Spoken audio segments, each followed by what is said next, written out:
Abby?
Do you want amendment number 2 to read those?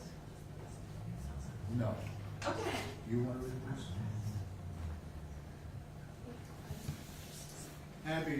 Abby wants just a minute. Okay.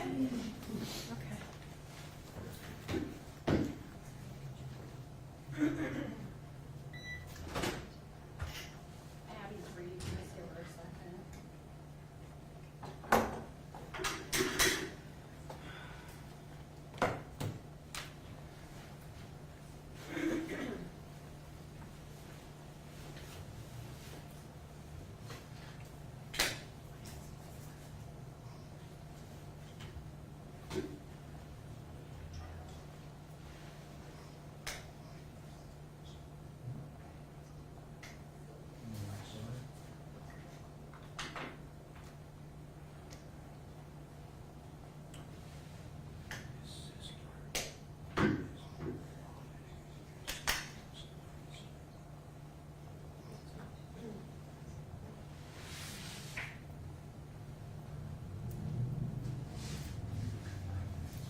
you good?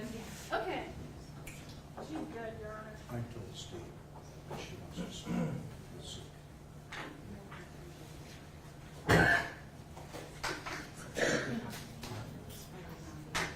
Yeah.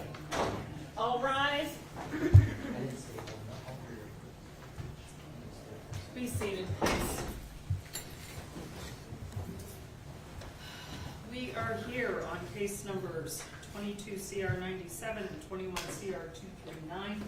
State of Ohio versus Zachary Blosser. He is present in court today for the record, represented by attorneys Hazelett and Schock. The state of Ohio is represented by Steve Mishniak. We are here for sentencing. I did receive the pre-sentence investigation prepared as a result of the pleas of guilty in this case to involuntary manslaughter with a 3-year firearm specification and aggravated assault. The pre-sentence was filed or was provided to the court. I also received and will make part of the record numerous letters from the defendant's family members. I also received a number of letters or a number of victim impact statements from Kaylee's family as well. I will make all of those part of the record. Mr. Mishniak. Thank you, Your Honor. I've had opportunity to review the PSI.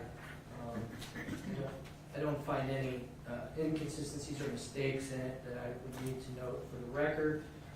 I wanted to place our general criminal rule 11F negotiation back onto the record again because there were some representations as to the 2 separate charges. As the court's aware, we are here on the manslaughter charge as well as a aggravated assault charge with the victim being Mr. Gallagher. For the record, we have been unable to locate him. He has been involved with the criminal justice system, was an inmate at the time of his victimization, and we have not been able to locate him. So I don't believe he is going to speak today nor have issued any sort of victim impact statement. That said, we did represent to Mr. Blosser through his counsel that we were going to ask the court on that charge to run it concurrent to whatever sentence you give in the manslaughter case. So we specifically told them we would enter a joint sentencing recommendation on that offense of whatever you found appropriate for the felony for and ask that it be run concurrent. That said, I'll move on from the representations we made on the felonious assault charge. In regards to the involuntary manslaughter charge, we did not make representations as to sentence. In fact, the only agreement was both sides were free to argue at the sentencing hearing here today, Your Honor. For the record, we have submitted 3 typed victim impact statements. I believe the court received copies of those and read them. They are from her mother, Elizabeth, her aunt, Ellen, and her uncle by marriage, Ian. For the record, they are all in the courtroom here today. They have come here to support Kaylee and to be a part of this sentencing hearing. Judge, they have indicated, obviously, as you're aware, this is an extremely emotional day for them. This is a very tough day for them, and they have decided that they feel it would be best to rest on their written impact statement that you have received. I've provided copies for the probation file itself. I've read those statements. I think they're very insightful. They obviously express some of the memories of Kaylee and the person she was, and also the pain of the loss of Kaylee to her mother, her aunt, her uncle, and really to her whole extended family and friends. Anytime you have a loss, especially really it was a child, this is a young, very young woman, just beginning her life, and to have it cut short, it's just a hole that will never be able to be filled. It has changed this family's life forever in ways that we can't comprehend, we can try to understand, but I believe they've articulated in their impact statements some of that pain, some of that loss, and also contributed some of the memories of Kaylee to try to give you a picture of who Kaylee was. And she was a bright, young, beautiful young girl, just cut down before she could really begin her real life, her adult life, through this tragic actions of this defendant. That being said, Your Honor, they choose not to make a verbal statement. It's too emotional for them, and we respect that. They wanted you to know that they are all here, and they are here to basically speak for Kaylee, since she is not here with us herself.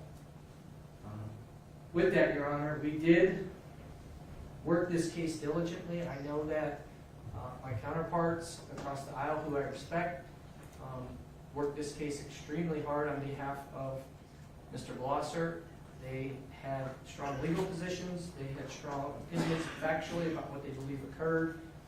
We respectfully had differences in that, and I believe we were able to come to this plea agreement based on a meeting of the minds on those differences, and what both my colleagues are experienced trial lawyers.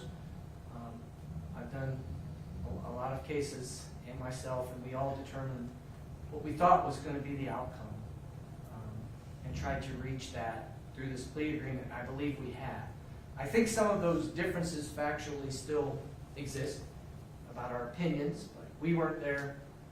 We weren't present in that basement, and I only made inferences from what I saw in the evidence. And I wanted to comment on that to give you sort of the state's position. I know that the family has respectfully left it in your hands as to the sentence that Zachary should receive as a result of his plea to this charge.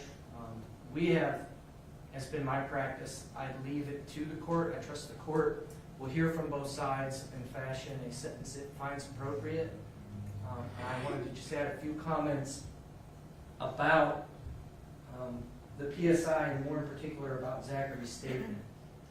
His statement, to me, this is just my opinion, I'm relaying to the court after reading it based on my knowledge and preparation of the case and what I thought may come out in the case, continues to be consistent with Zachary's evolving acceptance of his responsibility, of his culpability. We started at one end of the spectrum at the beginning of the investigation. I think it was Deputy Glasgow first arrived, and to Kaylee's grandmother, who was really the first adult to see Zachary and ask Zachary what happened. We know that Zachary admits in his PSI that he lied to everyone. He lied to Kaylee's grandmother, he lied to the officers, and he blamed Kaylee for her own death. He went so far as to ask the officers, why do people kill themselves, and began to plant, sort of a story, a lie that Kaylee had done this to herself. He admits to that in the PSI, that he did lie, and he said he was stupid, he was scared, and he didn't know what to do, and he panicked because the shooting was an accident, and that he did not know the gun was loaded, he did not believe Kaylee knew the gun was loaded, and it was just a tragic accident. That's where he ends up evolving to.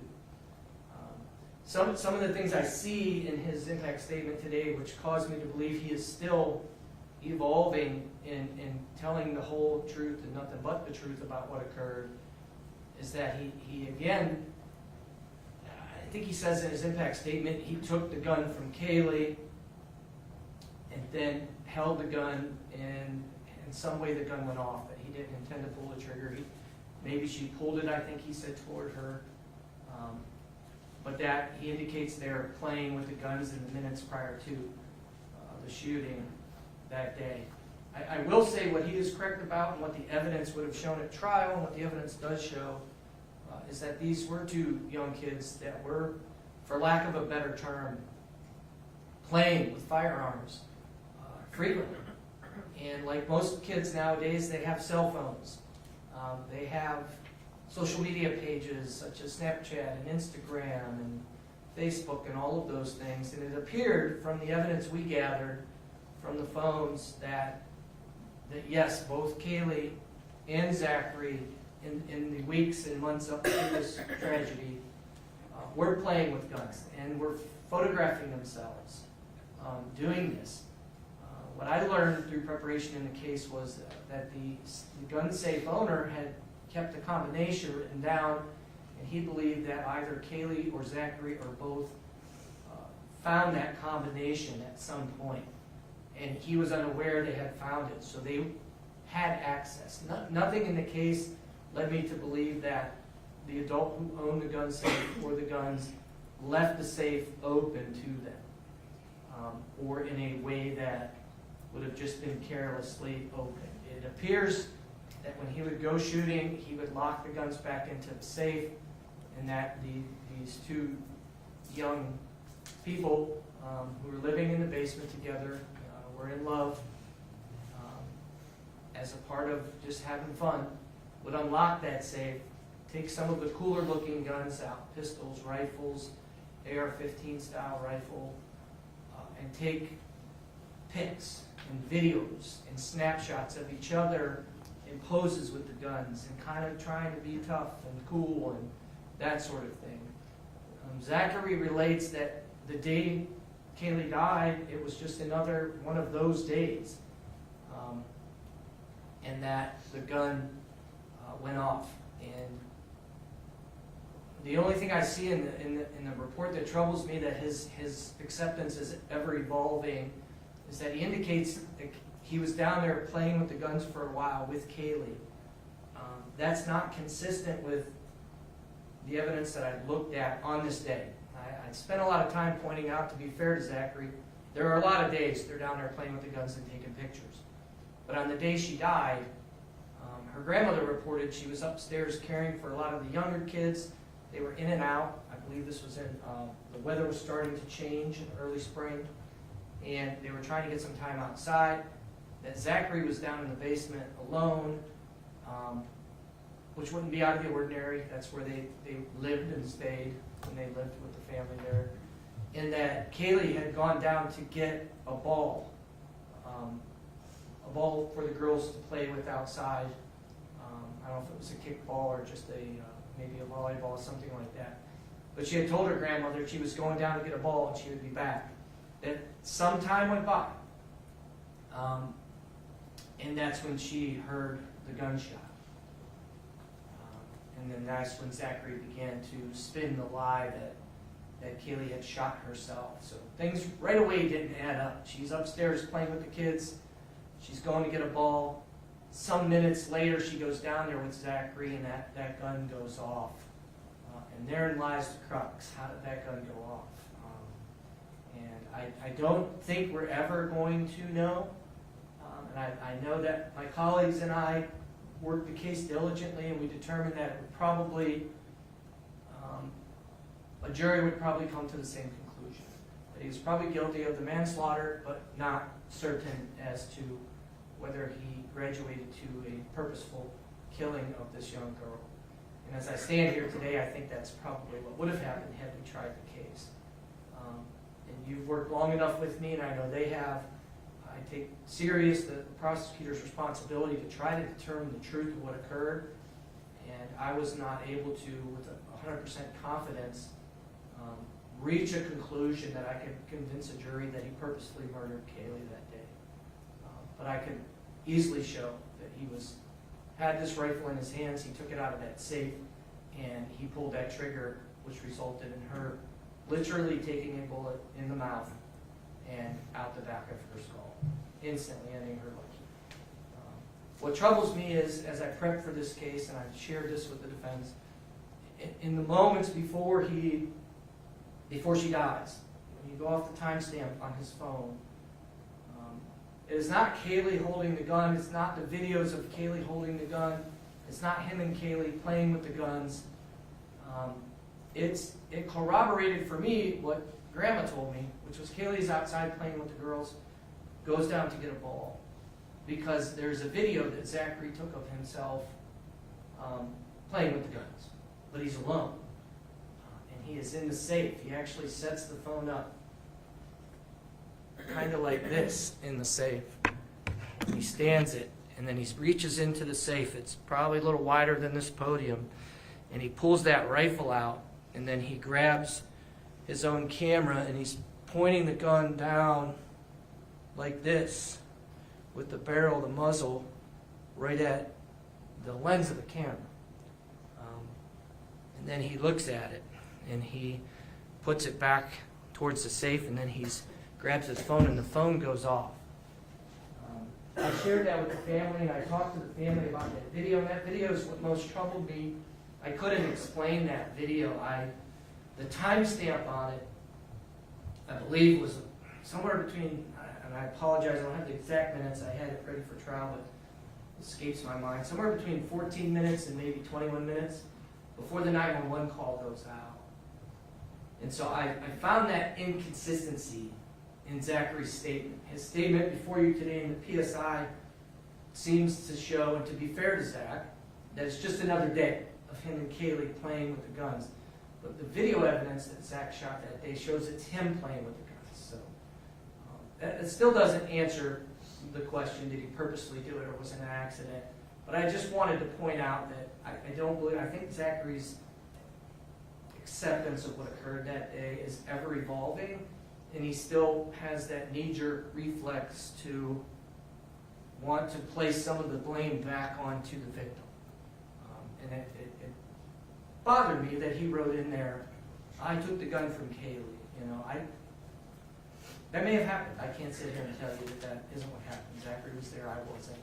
But the video evidence we have shows Zachary getting the rifle out of the safe minutes before that rifle goes off and kills her. Her grandmother says she's upstairs. She goes down to get a ball.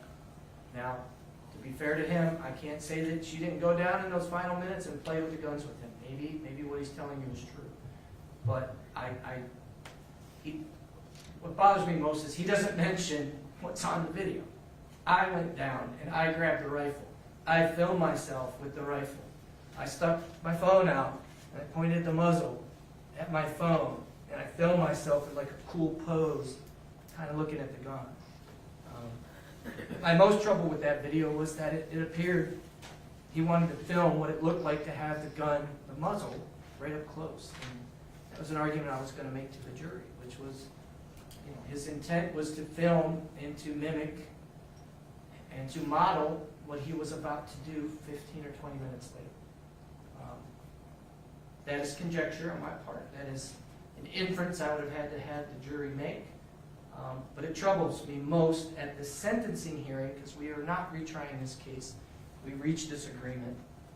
It bothers me that Zachary doesn't mention the video. He doesn't mention himself pulling the gun out, filming himself. And I'd really like to know why in the heck he pointed the gun with the muzzle end at the phone. I mean, that's something we may never do. But it troubles me that he says, if you have the PSI in front of you, he says, I took the gun from Kaylee, Kaylee had the gun, and then it went off. Doesn't make a lot of sense that it accidentally went off directly in her mouth. He doesn't explain to us ever in the PSI how the muzzle of that rifle ended up in Kaylee's mouth. To me, that's a big question for everyone. Why was that rifle in her mouth? And so, when we look at the elements of involuntary manslaughter, Judge, which he has pled guilty to and is here to be sentenced for you, I think there's plenty there for you to find him culpable under that statute for that conduct alone that he admits to. Taking a loaded semi-automatic rifle, placing it into your, at that time, I was a young man once, when you're 17, 18 years old. That kind of love between two people can be pretty deep. Your mind is very young, it's forming. He reports they were in love, the family reports they appeared to be in love. Why you put that rifle in someone you love's mouth, that is such a destructive device that has the capability in a millisecond to do the damage that it did to Kaylee is I'll never have an answer to that. I don't understand why Zachary did that.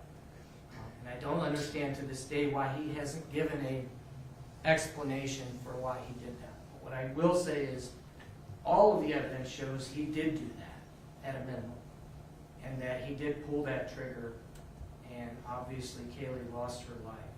So he is clearly guilty of the involuntary manslaughter, and as I previously stated, I don't believe we have ever found a jury that all 12 people could have agreed whether he purposefully tried to kill Kaylee that day. I apologize for the long explanation, but I really wanted a record here, and you're here to decide, does he do, the minimum 3 years on the charge and a gun spec for 3 years, or does he do the maximum, 11 years plus 3 years on the gun spec for 14 years? That's really the range that Zachary is facing. He is facing a sentence of 3 years on the charge with a gun spec, makes his minimum 6, or a maximum of 11, and the gun spec, which is 14. So your decision here is 6 years to 14 years. And just so we're clear with the public, that's where we are by law. That isn't something we decide, that's written in the law. So I wanted you to have this information. I wanted you to have the caveats that in the end we really don't know for certain what happened there. I just wish, and it was my hope, that as Zachary grows and that he has time to think about the loss that he caused, and realizes his punishment is set in stone and there's nothing else that can change,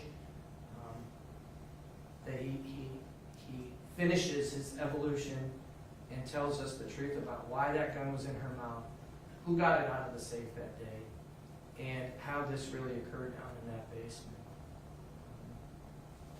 In the end, Judge, the sentence is up to you. I know all of these concepts I've gone over in detail with the family. Obviously, I didn't want to offer him a plea agreement without their acceptance. And I think, I don't want to speak for them, but I think they came to the same conclusion our office did, and that was we could try this case a million times to a jury, and it probably would hang on the issue of whether he purposely murdered her. And we could try this case 2 and 3 and 4 times, and the vote would be 6-6 or 8-4 or 10-2. And I think the resolution we came to is a just resolution, and I commend them for, they never had malice in their heart for Zachary. They never were angry. They are at times very angry that they lost their daughter, but they understand that how it occurred, and they understand that sentencing is really up to you. And I think if you read their impact statements, they're trusting that the court will fashion a remedy that's appropriate. So our office, Judge, I'll close by saying, does leave it in your hands. Obviously, I don't believe Zachary deserves somewhere in the bottom of the range or the minimum. That would not be a fair sentence. But he has entered a plea. He has accepted some responsibility to committing this act of involuntary manslaughter, and probably does not deserve the maximum based upon his willingness to accept some guilt, but that he does deserve a sentence somewhere in between that you find appropriate. So with that, Judge, I'll close and leave it in your hands to fashion a sentence that's most appropriate, and appreciate the court indulging a rather long statement. I apologize for that. Thank you. Thank you. Attorney Sharp.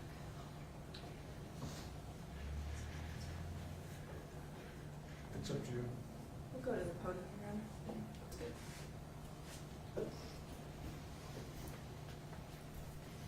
It's been a while since I've gotten to hear Steve Mishniak ramble on for an hour, so it's great. Thank you, Your Honor. On behalf of Mr. Blosser, I will speak for Attorney Hazlett and myself. We've had an opportunity to review the pre-sentence investigation, Your Honor. We find some parts of that to be accurate. We do take issue with other parts. Just to briefly touch on that, Your Honor, that the pre-sentence investigation is important. It goes through the police reports. It does give a background on the situation, but certainly the amount of time that probation is able to spend with the defendant is very minimal compared to the time that we've spent with him over the past 2.5 years. The insight that we've been able to gain, getting to know his personality, how he acts in situations, and how it does take some time for him to open up. So I understand the parties maybe wishing that his statement was longer or that he behaved differently in the PSI, but I believe the court will hear from him today and get a better picture of what's on his heart, Your Honor. As I've indicated, Attorney Hazlett and I have been on this case since the beginning. This happened on a Saturday, and I think that Leonard went out to see him Sunday or Monday. We've been there since the very beginning. We've been there when Zach was still in shock, working through what happened just like everybody else was. Kaylee's grandmother was not questioned by police for several days, even weeks, because she was still so in shock, and yet Zach was interviewed by police immediately, continuously, over the course of hours and days.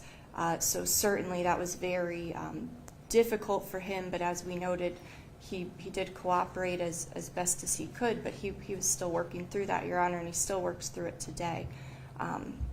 As we've gotten to know him, we've gotten very close with him. As the court's aware, we both left the public defender's office and then were asked to go back on this case by Zachary's mother, Mrs. Blosser. We were honored to do that because we believe in Zach, and we have all along. He's a nice kid, Your Honor. He's a good person with a good heart. He has no history of violence. Any involvement with law enforcement that he's had or acting out that he had at school was a symptom of what other people did to him, the pain that was caused to him by the victimization brought by his family, by family friends, and he struggled with that for many years, really, until he met Kaylee, Your Honor. From the very beginning of this case, Zachary has wanted to tell his story. He's wanted to accept responsibility for his actions. As his attorneys, we couldn't let him do that, Your Honor, until we were in a position to be able to negotiate what we thought was fair.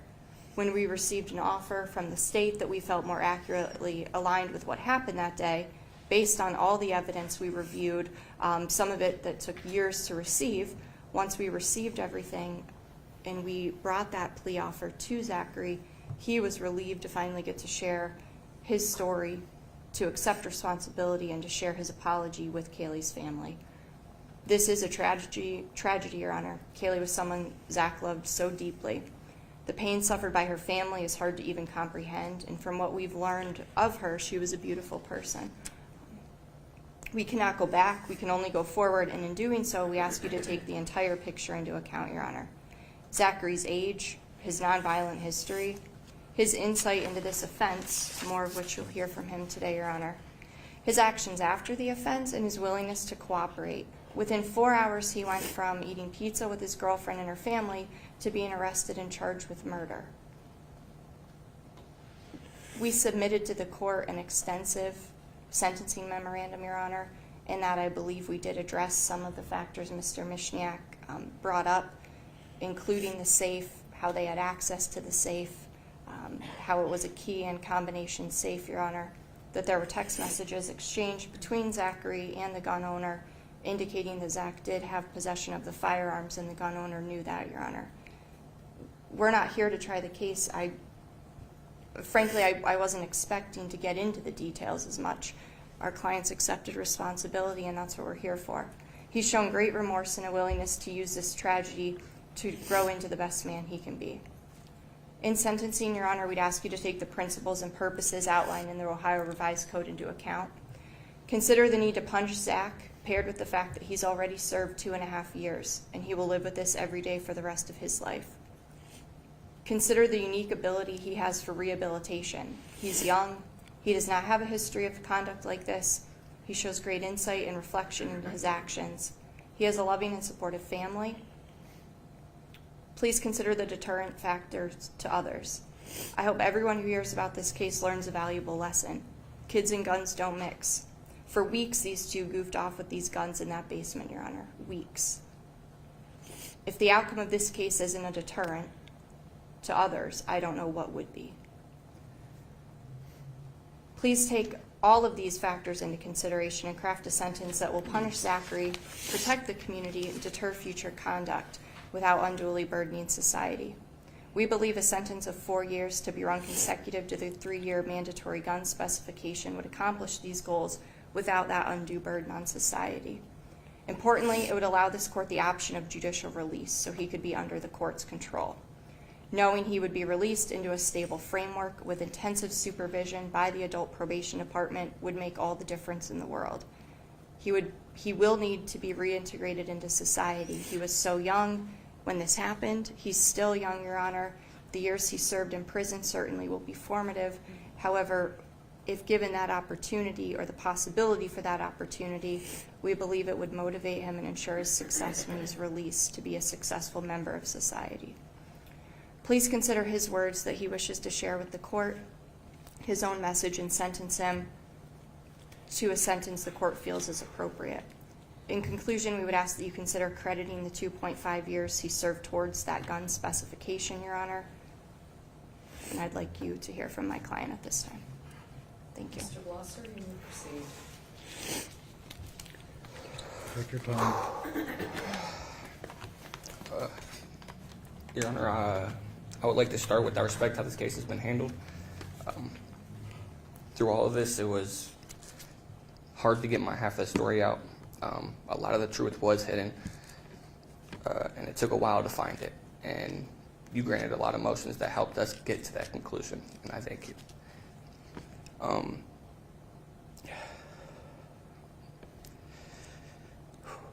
So I need to explain my first statements when this happened. How I didn't have the courage to tell the family the truth. I don't fully recall the terror that I felt that day, but I haven't went through anything like that before. I'm of course mad that this happened in general, for letting this happen. I have taken full responsibility from pretty much day one.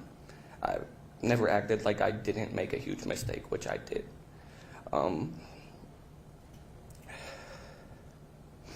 I regret not having the courage to tell them what really happened. And for that, I'd like to apologize to them. When this first happened, I wish they were me instead. This took an immeasurable amount of strength I didn't know I had. I wouldn't wish this on anybody. For the last 2.5 years, it has been a living hell. Pardon my French, but this hasn't been easy. But the hardest thing for me was always knowing what her family is going through, and I was never able to reach out and tell them what my half of the story was. I don't know how they're doing. I don't know how much this affected them, but I know that it hurt them a lot. They say that everything happens for a reason, and I don't know what that reason is yet. But he must have big plans for me. I'm living for her as myself now, and I'll do everything I can to make her proud. I've accepted responsibility since day one. I know I made a very stupid mistake, and I haven't talked to her family since that day, mostly because I am very ashamed.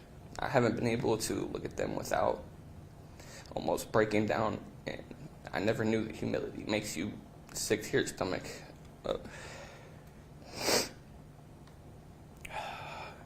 I've been checking on them through social media, and they don't speak out about this situation, so I have no idea how they're doing. I just hope they're doing well. It kills me inside knowing the pain I've caused them. It has kept me up countless nights. I will always have love for them because I will never stop loving Kaylee. She's the love of my life and always will be.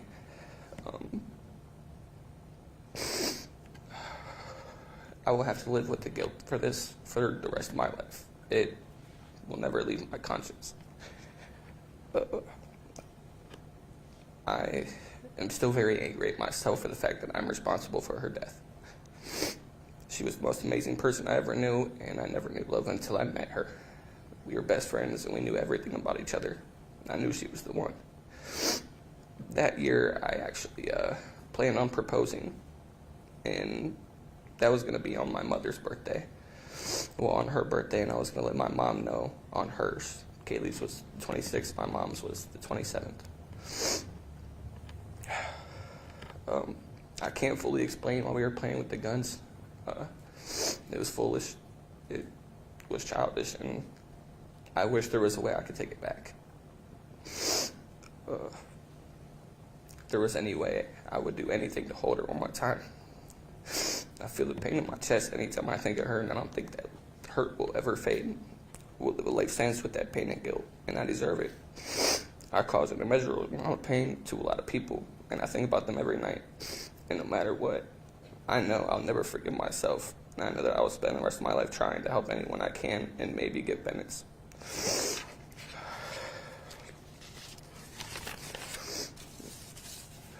I want to make sure that her family is okay, though they can't speak to me. If I can do anything to help, I'm pretty sure that they wouldn't let me, and I don't blame them for hating me. In fact, I understand completely. I don't think anyone hates me more than myself in this moment. It's sad, but it's the truth. Most who knew me and my story tell me because I have such a big heart, I'll beat myself up the most. It is something I'm struggling with since being here. I haven't gotten proper mental health treatment. I've been struggling with self-harm for my first year. It was so bad at one point, I carved her name in my chest. I struggled with suicide thoughts for a long time, but that was long ago. Though I have gotten a lot better, I no longer have those thoughts, but I wanted you to understand the depth of this pain. I'm not a killer, or heartless, or unremorseful. I'm a kid who made a huge mistake and lost everything.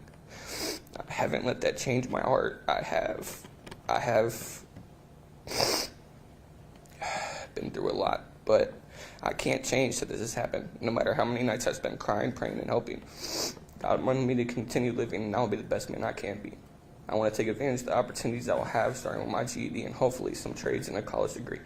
I also want to use my experiences one day and try and help other people with my experiences.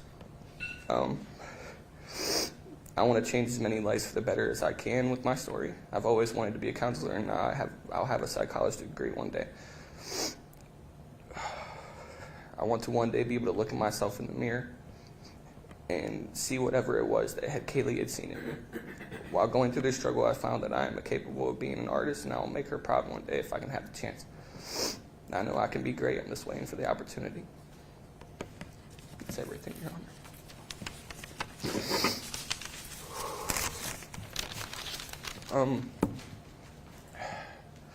There are some things that do need to speak about.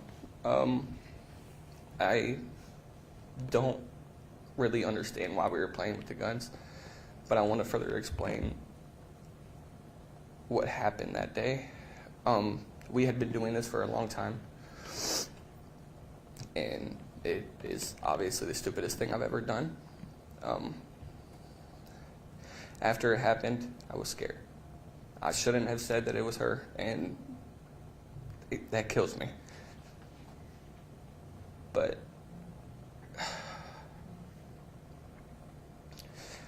I live with the images every day from what happened.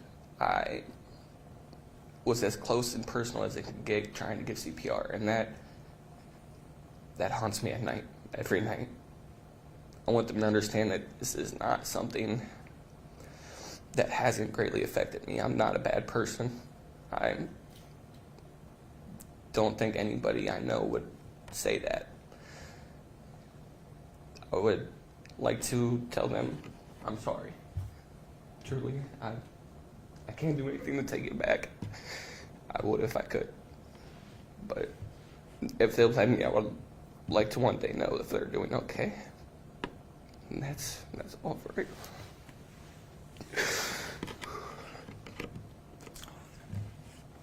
His sister? Yeah. Anything else? Your Honor, I believe that Zach's sister would like to address the court if you would allow that. You guys can have a seat.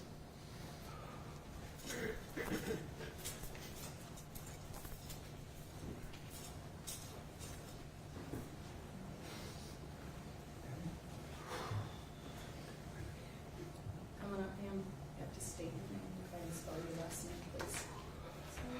You can get up here to the microphone and state your name, spell your last name. for the Okay. record.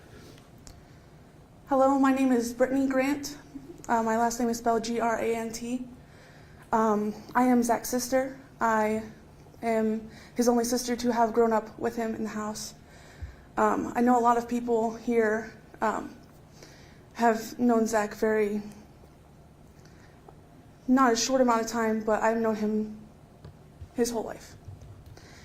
Growing up with Zach, there was a time when I saw a change when he was about 8 to 10 years old. He had a shift in behaviors that had not happened before. Like I said, I lived with him since he was about 5, 6. And I lived with him for a long time, and before he made those changes, he was a different person. When those changes happened, it more so aligns with the lengthy juvenile record that I've heard a lot about. I was there when all of that happened, when he would steal and he would lie.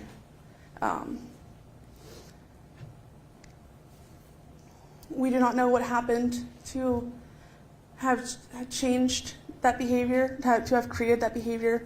And it wasn't a single day, it wasn't a single event.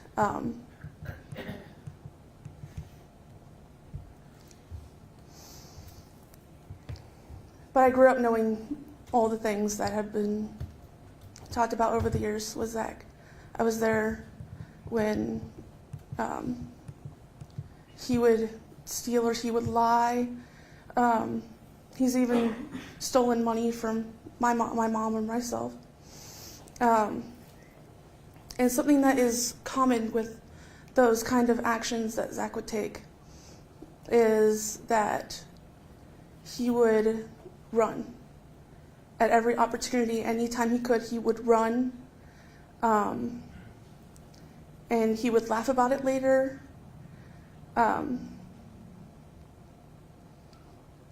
But this was not like those situations. When I heard that he had stayed with Kaylee and given CPR until the EMS were able to show up, it was horrifying to me, because when I just assume someone who you see, like, as they say, like, take a shot so, close range and through an important place in the body, it's like, I couldn't imagine the gruesome scene that he had seen. And then to be so traumatized and scared and also horrified, I can't imagine that feeling.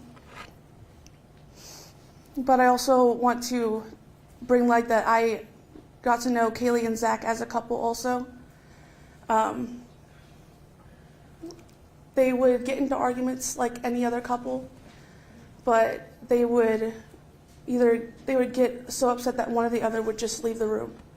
They would never get to a physical place. I never thought in a million years that anything like this could happen. Neither one ever laid a hand on each other. There was no escalation where I could have ever thought in a million years this could happen. When I heard the news that Kaylee had passed and that Zach had even been there, I was even more shocked to learn that there was a firearm involved, knowing that one of mine and Zach's cousins, Nathan, had died at a very young age due to an accidental shooting. And to even think that this would happen with someone else who is so close to Zach is heartbreaking. I got to know Zach and Kaylee as a couple, and I got to know that with a lot of the past that Zach has had with his juvenile stealing or lying, he had lost kind of hope in himself to become a functioning member of society. He kind of started to more so seclude himself into the life of, I'm going to steal to get what I need, and things like that. And he would always brag about it. But when Kaylee came into his life, it showed that he really wanted to make a change. And not because of anything Kaylee would say or because of anything Kaylee would do, but because you just have those people sometimes in your life where you just want to make a change. You want to be better for them and yourself. You want to see the things in yourself that they seem to see in you, and you want to be that person for them. And I believe that that's what those are the changes that Zach had made in his life. He made more of an effort to graduate high school, where he had before given up after having gone through public school and school for, kids acting out or kids struggling with their education in other ways. And he had not had any effort to get employment, finish school, but when Kaylee entered his life, it seemed that he really just wanted to be a different person. He saw in himself that he could be something more. And just knowing those two over several months, living in the house with my mom and I, and having several conversations with them over many days and nights, and even going on vacation to Virginia with Kaylee and seeing how they interacted with each other, it was clear that Zach wanted to make a change. He was making more of a change socially to be, more outgoing to the people that knew him and let them in more as far as, what might have caused a shift in his childhood. And he also wanted to make, it's almost like he saw more of a future with Kaylee than he had ever seen for himself alone. And that's why when I heard that this had happened and had heard that it was insinuated that my brother had caused harm to Kaylee, it was not only shocking but devastating. I mean, she had lived with us for several months, and like I said, there had been no, in my mind, there are warning signs of someone who wants to cause harm to someone. If you're living with someone and and you see them day in and day out, you would think you would start to see any physical altercation or terrible words thrown at each other or anything of the sort, but I had rarely even seen a fight with them. And even when they would fight, one would walk away and the other would go shortly after to resolve the issue. To me, there was not an escalating behaviors with them. I had always known them to be a loving couple. They do funny things together, like the one chip challenge that a lot of people have heard about. They walked along the beach together at Virginia. And thank you. I was shocked and devastated. And so I do not think that my brother could ever cause harm to Kaylee if it was in his control. I respect the court and for letting me speak. I thank you all. Attorney Shaw, anything further? No further witnesses or testimony, Your Honor. We'd ask you to take our statements into consideration. Well, certainly, as I indicated, I have reviewed the pre-sentence investigation, the victim impact statements that were provided, and the letters from Mr. Blosser's family that I will make part of the record.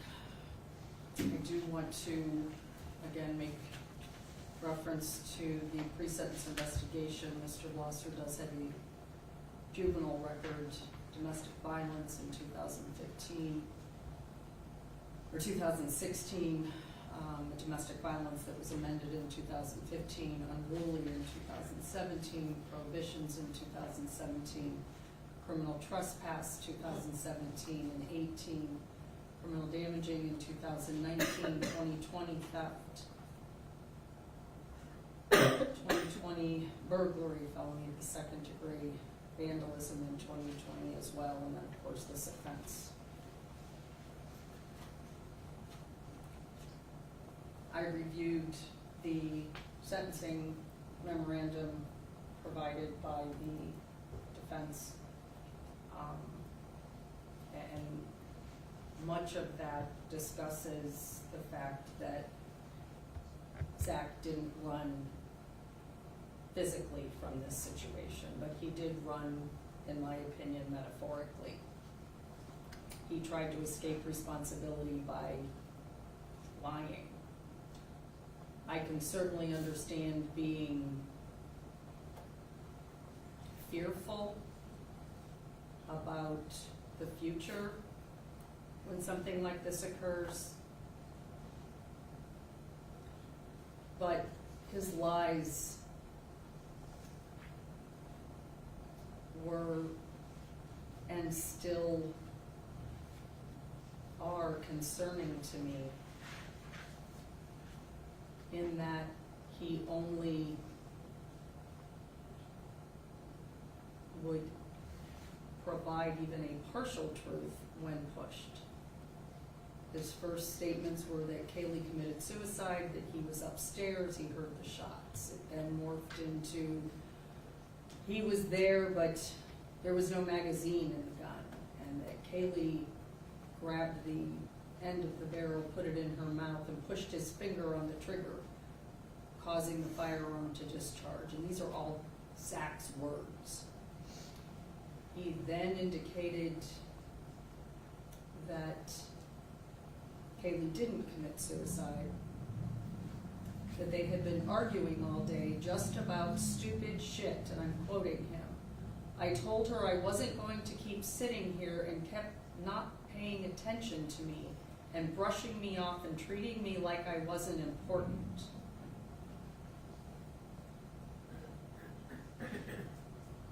He then went on, when asked, where was the magazine to the gun? He indicated he didn't know. And then he said in the safe, probably. One of his statements to Detective James, this instant right here, I had it, I was holding it, no magazine, nothing, just holding it. She went and said, oh, I want to kill myself, grabbed my hand and pushed it.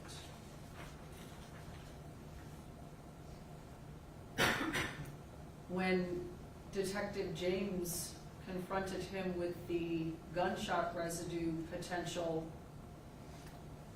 he became concerned and said, I did it. I thought it was empty. She was fucking around with it, and yes, she did push my hand, but she didn't push my hand, she pushed my arm.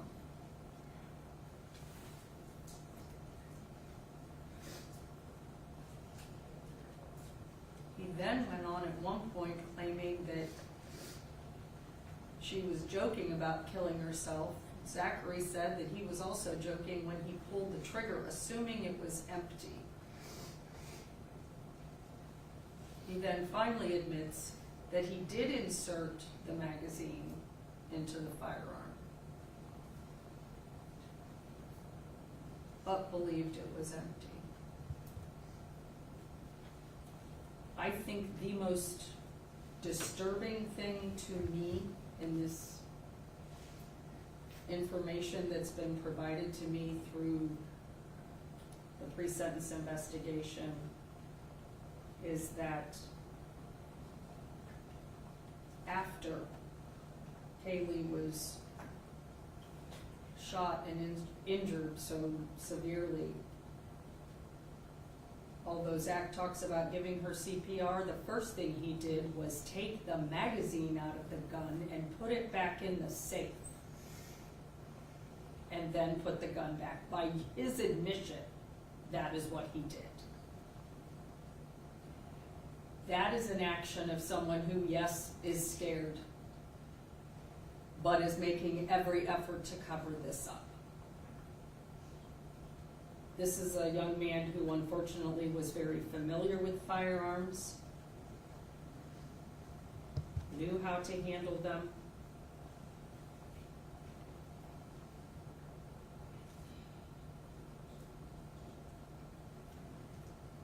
And unfortunately, again, to this day, his statement in the pre-sentence investigation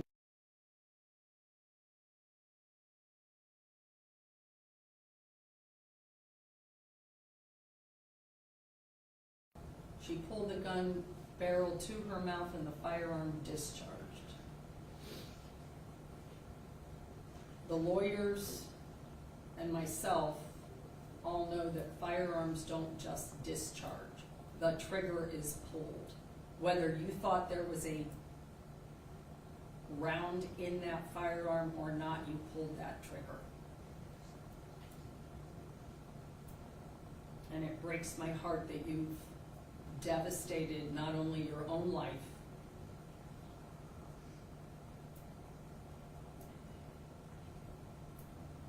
but threw away Kaylee's. And you are absolutely right. You will have to live with that for the rest of your life. I certainly don't doubt that you loved her. That's not the issue. The issue is there is responsibility. And at 18, and a young man who knows how to handle guns, by, again, your own admission, this is not something that can be taken lightly. I am going to find that you certainly are not amenable to community control sanctions and that a prison sentence is consistent with the purposes and principles of sentencing. For the felony of the 4th degree, which again, for the record, occurred while he was incarcerated, I did receive information on that offense as well through the PSI. Since this court can serve 18 months in the Ohio Department of Corrections, I will order that sentence run concurrently, not consecutively, with the sentence I will impose and the firearm specification that I will impose on the involuntary manslaughter.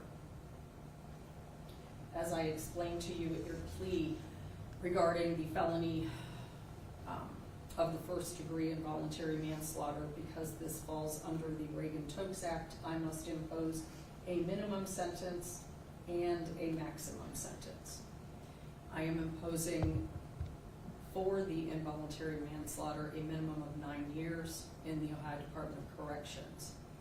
You will also have to serve the firearm specification. It is a 3-year firearm specification. It, by law, must run consecutively, not concurrently with the 9-year sentence.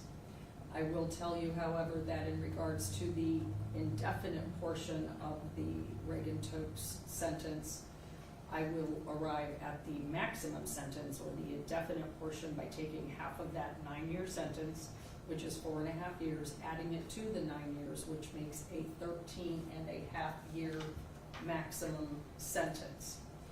There is a presumption that you would be released after you served the minimum of 9 years plus the 3 years on the firearm specification. There is a presumption that you would be released from the Ohio Department of Corrections at that minimum sentence. However, they will determine whether or not you pose a risk to the community if released at that time.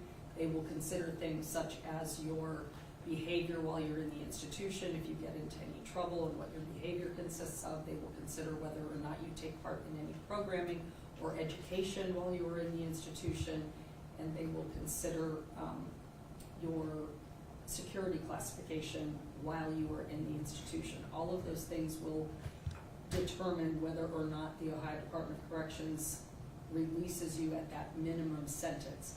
It's not up to the court, it is only up to the Ohio Department of Corrections.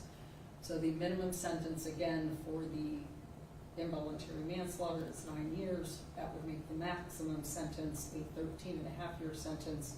He does have to serve that 3-year firearm specification. I am going to give him credit, obviously, for all the time that he has served in the institution. While you are in the Ohio Department of Corrections, you may not ingest or be injected with any drug abuse. You could be randomly drug screened at any time. Upon your release from prison, the Adult Parole Authority will supervise you for 5 years. 2 years of that is mandatory, up to 5 years. During that time, if you violate their rules, they can send you back to prison for up to half your original sentence, and if you commit a new felony, that time could be run consecutively with whatever you have left on your post-release control time, up to 1 year.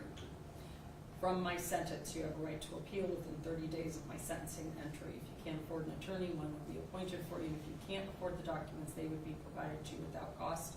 And under federal law, you may not own or possess a firearm. Even one belongs to somebody else, you can be charged with.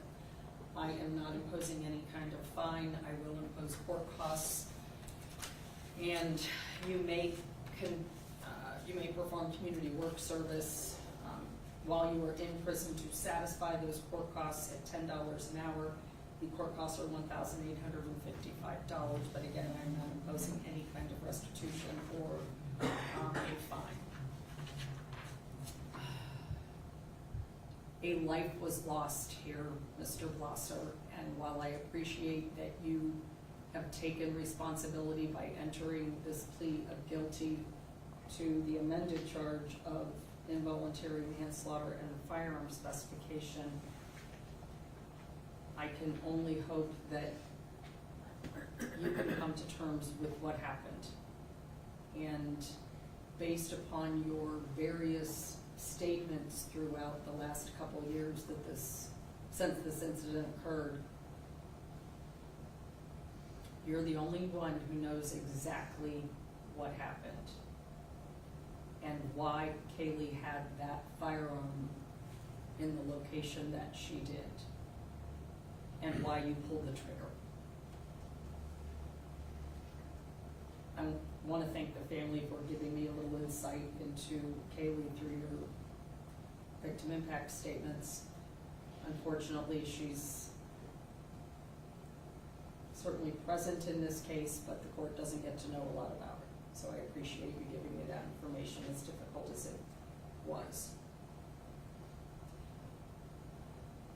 Mr. Mishniak, I already did the 18 months. That is going to run concurrently. If I didn't say that previously, it's concurrent and not consecutive to this sentence. Anything else I need to address, Mr. Mishniak? No, I'm just, we're requesting it.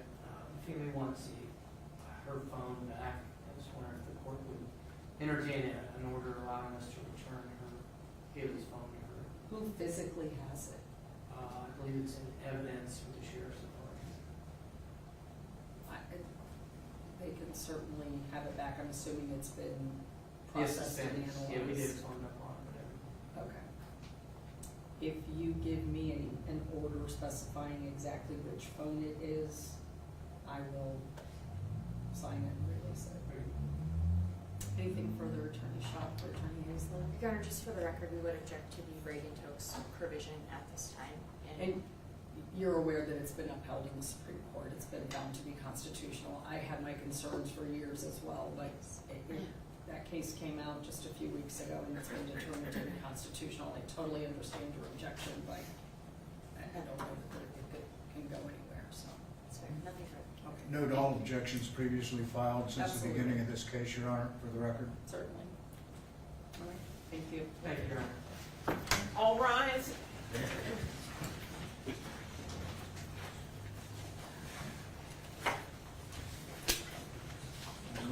Cal, I'm gonna give you all these.